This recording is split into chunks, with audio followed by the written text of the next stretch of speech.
we can tell stories that inspire people, then other people think, well, you know what, they did it. Maybe I can do it too. She's one of LA's remarkable women. Tuesday at 11 a.m. on KTLA 5. Google just opened its first store in Southern California. I'll take you inside and tell you what you can do here besides just shop. Monday on the KTLA 5 Morning News.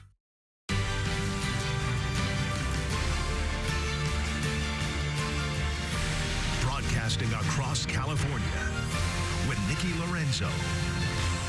This is Inside California Politics. Glad you're with us this week. I'm Nikki Lorenzo in Sacramento. On the show today, Governor Newsom dropping the first episode of his new podcast. His first guest, conservative activist and media personality Charlie Kirk. So this shouldn't be a surprise. The governor said when he announced this new venture, his guests would include big names in the MAGA world. But it was his comments on transgender athletes that immediately grabbed national headlines and stunned Democrats in the legislature. The governor describing it as unfair when transgender women compete in girls and women's sports. Watch. It's like you right now should come out and be like, you know what? The young man who's about to win the state championship in the long jump in female sports, right. that shouldn't happen. You as the governor should step out and say no. No, and I appreciate but like, would you do something like that? Would you say no men in female sports? Well, I think it's an issue of fairness. I completely agree with you on that. So that's easy to call out, the unfairness of that. There's also a humility and a grace. That these poor people are more likely to commit suicide, have anxiety and depression. And the way that people talk down to vulnerable communities is an issue that I have a hard time with as well.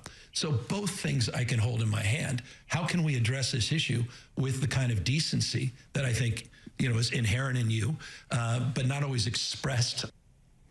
So Charlie Kirk there referencing a Riverside County transgender female high school track athlete. Again, Newsom's comments sparking outrage among some Democrats. So here's what Assemblymember Alex Lee wrote on X, quote, WTF, trans people and LGBTQ plus people are under attack. We don't need our governor caving to conservatives' talking points that further hurt and scapegoat 1% of the population. So let's go in depth on this now. We have our Capitol reporter, Eitan Wallace, joining us. Eitan, what's the reaction been like in that building? Is it similar to Assemblymember Lee?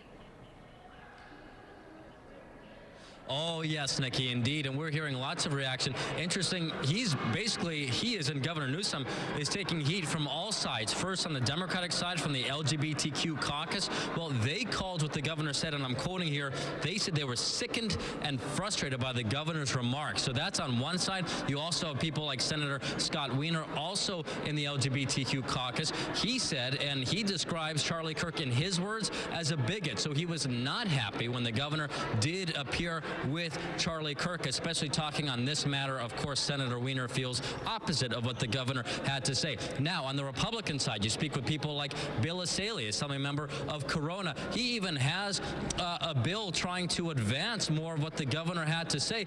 But Assembly member Asaley does not believe the governor is sincere in trying to actually put his words into legislation. Bill Asaley telling me that he believes the governor was just doing this because, in his words, he believes the governor wants to run for president in 2028. But certainly, Nikki, a lot of reaction here at the state capitol from both sides of the aisle. Nikki? I want to talk about another topic with you, Eitan. You mentioned the Republicans, and one of them, Bill Asaley, is included in this group who were stripped from committee assignments by the speaker, and they're not happy about it. Talk about that.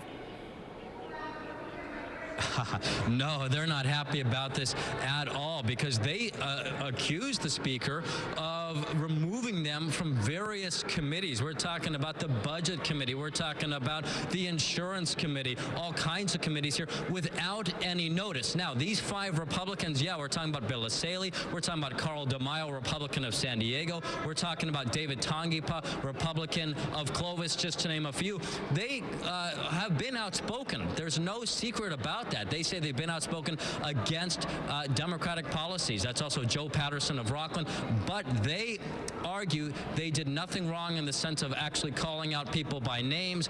They claim they did not violate any rules, so they're very upset about it. They say they're very upset about the speaker taking them off committees without any notice. Now, for the speaker's part, the speaker's spokesperson claims that this is routine and the speaker has done this before, but still, Republicans are very upset about this. They say it's a really bad look for the speaker, and it's really, in their words, is bad governance. There you have it, Nikki. So a lot of reaction from that as well. very frustrated.